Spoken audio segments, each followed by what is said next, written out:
Assalamualaikum warahmatullahi wabarakatuh. Perkenalkan, nama saya Ivina Maryam dari kelas 9G. Saya akan mempresentasikan sebuah teori masuknya Islam ke Indonesia. Jadi, masuknya Islam ke Indonesia itu siapa, gimana, kapan, itu nggak ada yang tahu.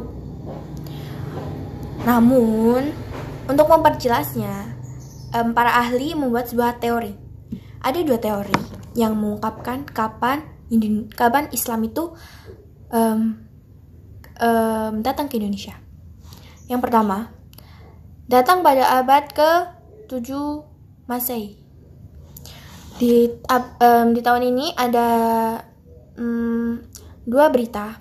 Yang pertama dari cerita sejarah kerajaan Cina, dan yang kedua itu berita dari Jepang. Kemudian untuk teori yang kedua ini menurut saya dia lebih akurat dari teori yang pertama. Yang pertama yaitu perjalanan Marco Polo di tahun 1292. Dalam catatan perjalanannya, Marco Polo itu mendatangi Sumatera Utara, dan kemudian dia itu singgah di kerajaan Samudra Pasai yang saat itu tuh ya memang bercorak Islam. Dan yang kedua itu ada berita dari Ibnu Battulah. Ibnu Battulah itu seorang musafir atau pengelana muslim yang mengunjungi Nusantara pada abad 13 Hijriah. Masehi. Maaf, ralat. Yang ketiga itu penemuan makam Malik As-Sholeh.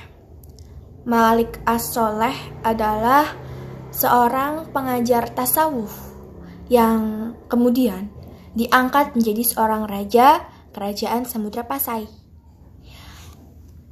Kenapa makam tersebut dianggap sebuah penemuan untuk kedatangan Islam di Indonesia? Karena makam tersebut itu bertuliskan berangkat tahun Ramadan, lebih tepatnya tahun 676 Hijriah. Ya, jadi begitulah beberapa teori para ahli untuk memperjelas kapan Islam itu datang ke Indonesia. Cukup sekian yang dapat saya sampaikan. Kurang lebihnya mohon maaf. Assalamualaikum warahmatullahi wabarakatuh. Nama saya Zuratul Anik, saya dari kelas 9D. Saya di sini akan menjelaskan tentang teori masuknya agama Islam di Indonesia. Langsung saja, ada beberapa faktor perkembangan masuknya Islam di Nusantara. Pertama, syarat seseorang masuk Islam itu sangat sederhana, hanya mengucapkan 2 kalimat syahadat. Yang kedua, ritual ibadah yang sangat sederhana. Jadi di sini kita hanya diwajibkan melaksanakan sholat 5 waktu, tidak ada upacara-upacara adat tertentu ataupun yang lainnya. Ketiga, tidak ada sistem kasta dibandingkan dengan agama Hindu. Agama Hindu itu menggunakan sistem kasta, sedangkan agama Islam tidak. Konsep ketuhanan menarik. Keempat, penyebaran dengan damai. Jadi di sini tidak ada paksaan maupun kekerasan.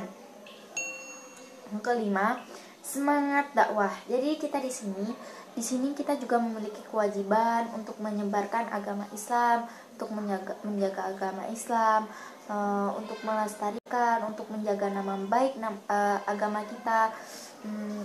Ya, pokoknya gitulah. Sekian dari saya. Wassalamualaikum warahmatullahi wabarakatuh.